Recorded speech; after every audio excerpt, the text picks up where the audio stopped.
Notícias da Igreja Católica. Sexta-feira, 15 de setembro de 2023, hoje é dia de Nossa Senhora das Dores, sofrimento de Maria.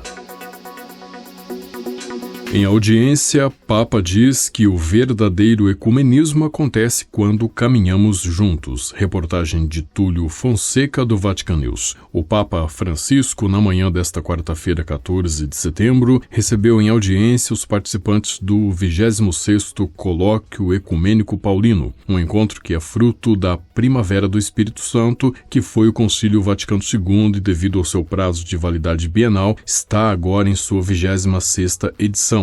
O evento acontece na Basílica de São Paulo, fora dos muros, confiada aos monges beneditinos. O Papa iniciou seu discurso, voltando-se ao abade da Basílica e aos professores e acadêmicos que vieram a Roma para o Colóquio Ecumênico Paulino. Francisco mencionou a importância dos estudos para o conhecimento bíblico e espiritual e destacou a relevância das palestras em que participam diferentes denominações cristãs. Esta é a grande contribuição do colóquio, o encontro entre diferentes grupos de cristãos, mas unidos pela sabedoria do magistério paulino. O diálogo entre diferentes pontos de partida que buscam um terreno comum a partir da Escritura, a comparação exegética rigorosa e erudita que encontra seu leito vital em um contexto de oração e espiritualidade, de modo que a beleza do epistolário do apóstolo e sua importância para a vida cristã e eclesial possam emergir. O Papa destacou que esta iniciativa é corajosa e profética. Há a coragem de superar as barreiras da desconfiança que muitas vezes surgem quando somos chamados a encontrar o outro e mais ainda quando o outro tem uma tradição diferente da minha, sublinhou Francisco.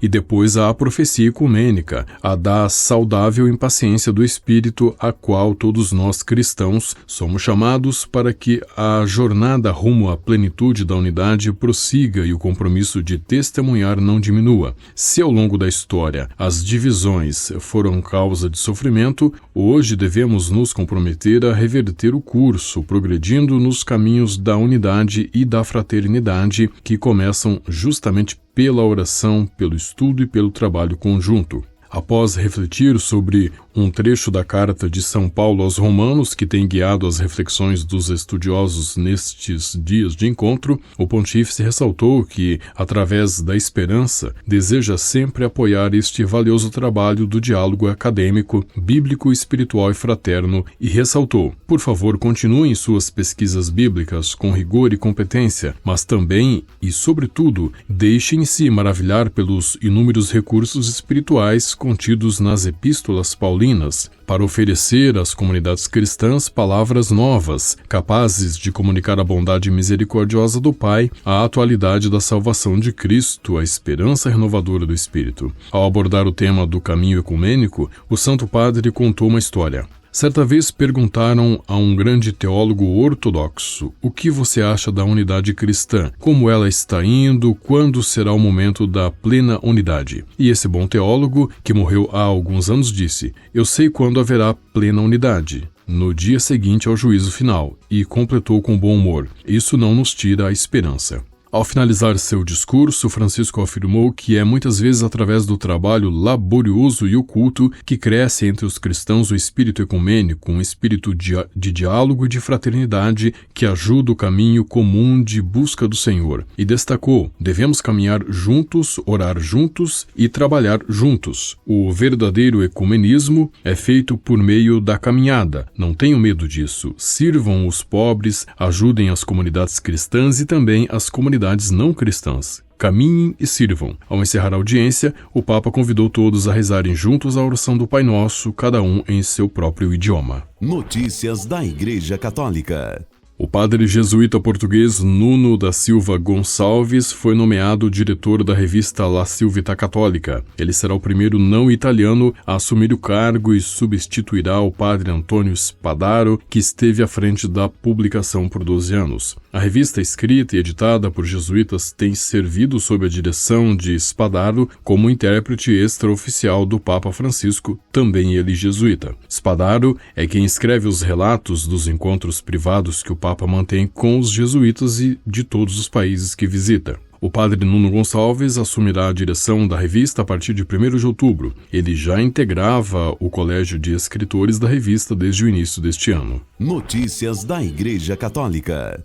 Ontem, 14 de setembro, foi celebrada a festa da Exaltação da Santa Cruz. No Brasil, há várias relíquias da Sagrada Cruz em diferentes locais, que vão desde a exposição para veneração em igrejas até o topo de templos, como o Santuário Nacional de Aparecida e a Catedral de Brasília. Mas ainda não há uma catalogação de todas as relíquias da Vera Cruz existentes no país, disse o perito em relíquias da Arquidiocese de São Paulo, Fábio Tucci Fará. Algumas já estavam esquecidas e foram redescobertas acidentalmente nos últimos tempos. Outras permanecem lacradas no alto de importantes construções religiosas, abençoando os católicos do país, disse Fará à agência ICI. Notícias da Igreja Católica. Um padre nicaragüense deportado em fevereiro deste ano para os Estados Unidos e que esteve preso com o bispo de Matagalpa, Dom Rolando Álvares, disse que os governantes da Nicarágua estão com o demônio. Em entrevista à IWTN Notícias, telejornal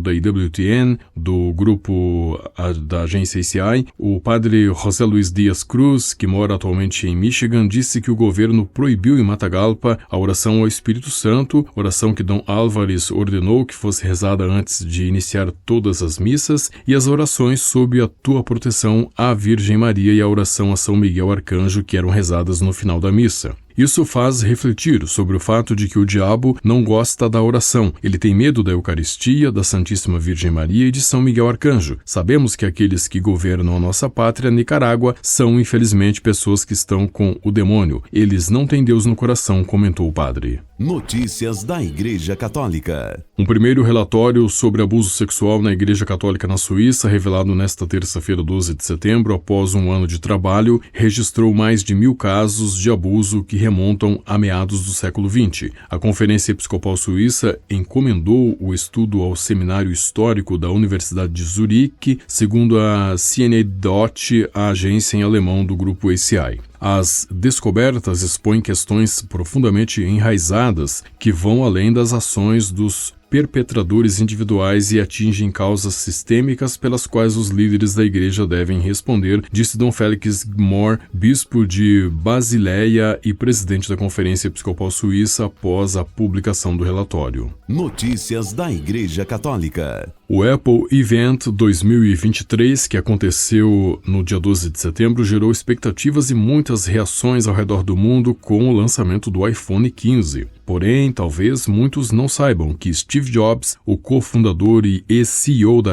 Apple e que lançou o primeiro iPhone, poderia ter sido vítima de aborto. Stephen Paul Jobs nasceu em 24 de fevereiro de 1955, filho biológico de Abdul Fattah Jandali e Joan Schible. Diante do medo e da pressão de suas famílias, Jandali e Schible decidiram entregar seu bebê para adoção. Foi assim que Steve foi adotado por Paul Reynolds Jobs e sua mulher Clara. Já adulto, Jobs quis conhecer sua mãe biológica. Foi o que disse ao seu biógrafo Walter Isaacson: "Eu queria conhecer a minha mãe biológica, principalmente para ver se ela estava bem e para agradecer a ela, pois me alegro que não terminei abortado. Ela tinha 23 anos e passou por muita coisa para me ter."